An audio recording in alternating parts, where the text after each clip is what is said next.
Hello everyone, welcome to law studio associates. आज की इस वीडियो में हम बात करेंगे लीगल नोटिस क्या होती है और लीगल नोटिस को किस तरह से बनाया जाता है या उसे लिखा जाता है। लीगल नोटिस से जुड़ा आपका जो भी सवाल है उन सारे सवालों के जवाब आज की इस वीडियो में आपको ज़रूर मिलेंगे। चलिए शुरू करते हैं। वीडियो शुरू करने से पहले अगर आपने अभी तक चैनल को सब्सक्राइब नहीं किया है तो चैनल को सब्सक्राइब करें, साथ ही बेल आइकन को ऑन करें सभी नोटिफिकेशंस के लिए। लीगल नोटिस का मतलब होता है कि अपनी विरोधी पार्टी को चेतावनी देना या उससे अपनी कोई कानूनी शर्त मनवाना या उसको एक प्रकार की कानूनी धमकी देना। जैसे कि उसने आपकी बात नहीं मानी तो आप उसके खिलाफ कानूनी कार्रवाई कर देंगे।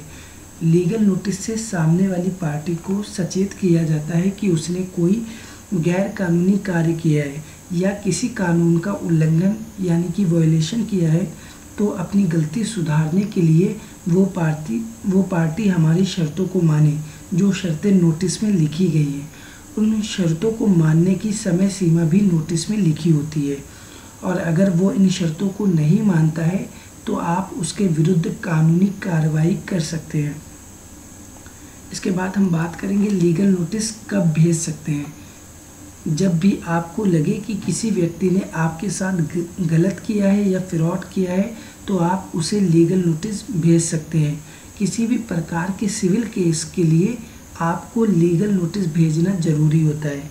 यदि अगर किसी ने आपको किसी तरह का कोई नुकसान पहुंचाया है या आपका कोई पैसा बकाया है या आपका चेक बाउंस हो गया है, इन सभी के लिए भी आप लीगल नोटिस भेज सकते हैं। इसके बाद हम बात करेंगे कि लोग लीगल नोटिस कैसे बनाते हैं। लीगल नोटिस बनाना कोई मामूली काम नहीं है।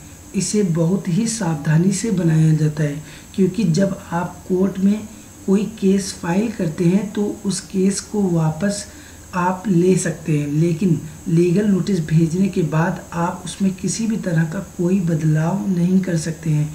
इसलिए आप लीगल नोटिस को किसी अच्छे वकील से ही बनवाएं।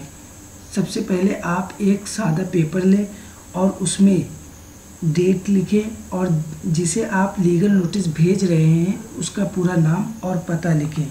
अगर वो एक से ज़्यादा है तो एक एक करके उन सभी के नाम लिखें।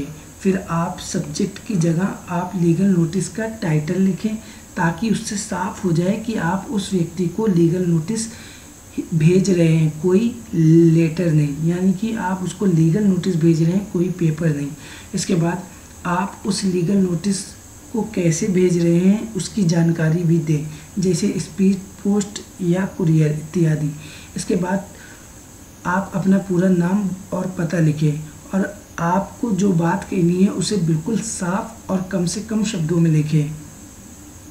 आपके साथ जो भी गलत हुआ उसकी जानकारी दें और अगर हो सके तो घटना की डेट और टाइम को भी नोटिस में लिखें। उसके बाद फिर आपको जो भी अपनी शर्त मनवानी है या उसकी पूरी जानकारी नोटिस में लिखें। जैसे चेक बाउंस होने के केस में चेक कब और क्यों बाउंस हुआ है, उससे आपको कितना पैसा लेना है, इसकी भी जानकारी नोटिस में लिखें।